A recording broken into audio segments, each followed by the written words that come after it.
Bonjour mes loulous, j'espère que vous allez tous bien. Aujourd'hui, je vous donne ma recette de tiramisu à la framboise. Franchement, un pur délice. Et si tu n'es pas encore abonné, tu peux le faire dès maintenant en cliquant sur le bouton s'abonner en dessous de la vidéo à droite et active la petite cloche pour avoir toutes les notifications. Pour les ingrédients, vous aurez besoin de biscuits cuillères, de 250 g de framboise, 250 g de mascarpone, 3 œufs, 90 g de sucre qui aura compris 40 g pour le coulis et 50 g pour la crème, un verre de sucre et un demi-verre d'eau pour le sirop. Je viens mettre mes framboises avec 40 g de sucre dans mon blender pour obtenir mon coulis de framboise.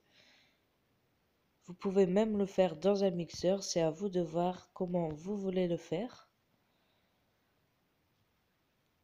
Ensuite, je vais séparer mes jaunes d'œufs de mes blancs d'œufs, donc dans un récipient séparé.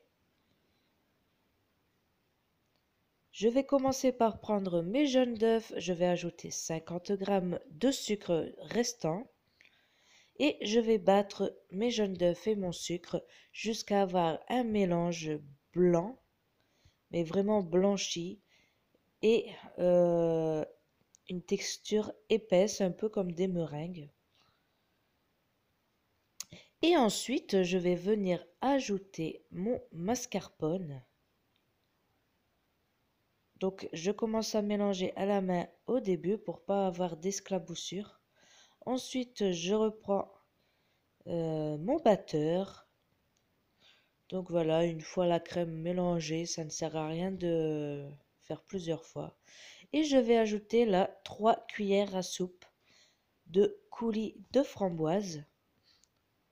Ensuite, je vais prendre mes blancs d'œufs, donc j'ajoute une pincée de sel pour mieux monter mes blancs d'œufs, surtout, franchement, moi ça m'aide beaucoup.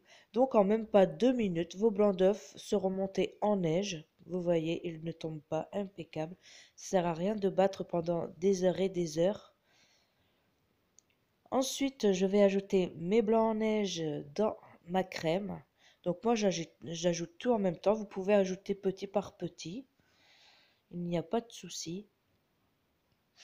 Et là, je vais mélanger délicatement pour ne pas casser mes blancs, pour garder cette texture mousseuse. Et comme vous voyez, il me reste encore un peu de grumeaux. Donc avant la fin, je vais rajouter 3 autres cuillères de coulis.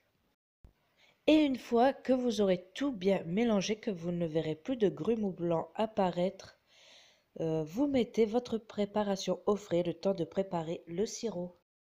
Ensuite, pour mon sirop, donc je vais verser mon verre de sucre avec mon demi-verre d'eau sur feu moyen et vous allez mélanger jusqu'à ce que votre sucre soit vraiment bien dissous dans l'eau. Et une fois votre mélange qui commence à bouillir, vous voyez des bulles apparaître, vous mettez sur feu très doux et vous laissez frémir comme ça, à frémissement, pendant environ 3-4 minutes. Une fois mon sirop prêt, je vais le laisser reposer environ 5 minutes pour ne pas vous brûler les doigts quand vous allez tremper vos biscuits.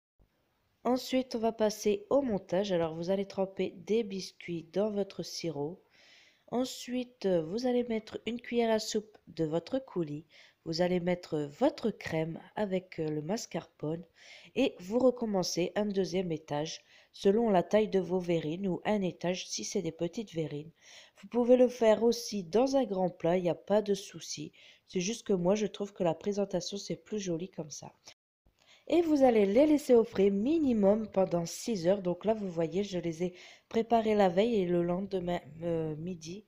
Voilà, pour le dessert, la crème était déjà super bien prise. Et ensuite, pour le dessus, donc je ne vais pas mettre le cacao en poudre habituel. Je vais râper du chocolat. Donc vous allez avoir des petits copeaux de chocolat par-dessus Après, à vous de choisir si vous voulez faire de cette façon ou mettre le cacao. Franchement, c'est à vous de décider. Pourquoi pas une petite décoration avec des framboises si il vous en reste. Franchement, c'était un pur délice. Ça change vraiment des tiramisus que l'on mange habituellement. Et voilà, donc ma vidéo est terminée. J'espère que cette recette vous aura plu. N'hésitez pas à vous abonner, à liker, à partager la vidéo. Et je vous dis à bientôt pour une nouvelle recette. Bye bye!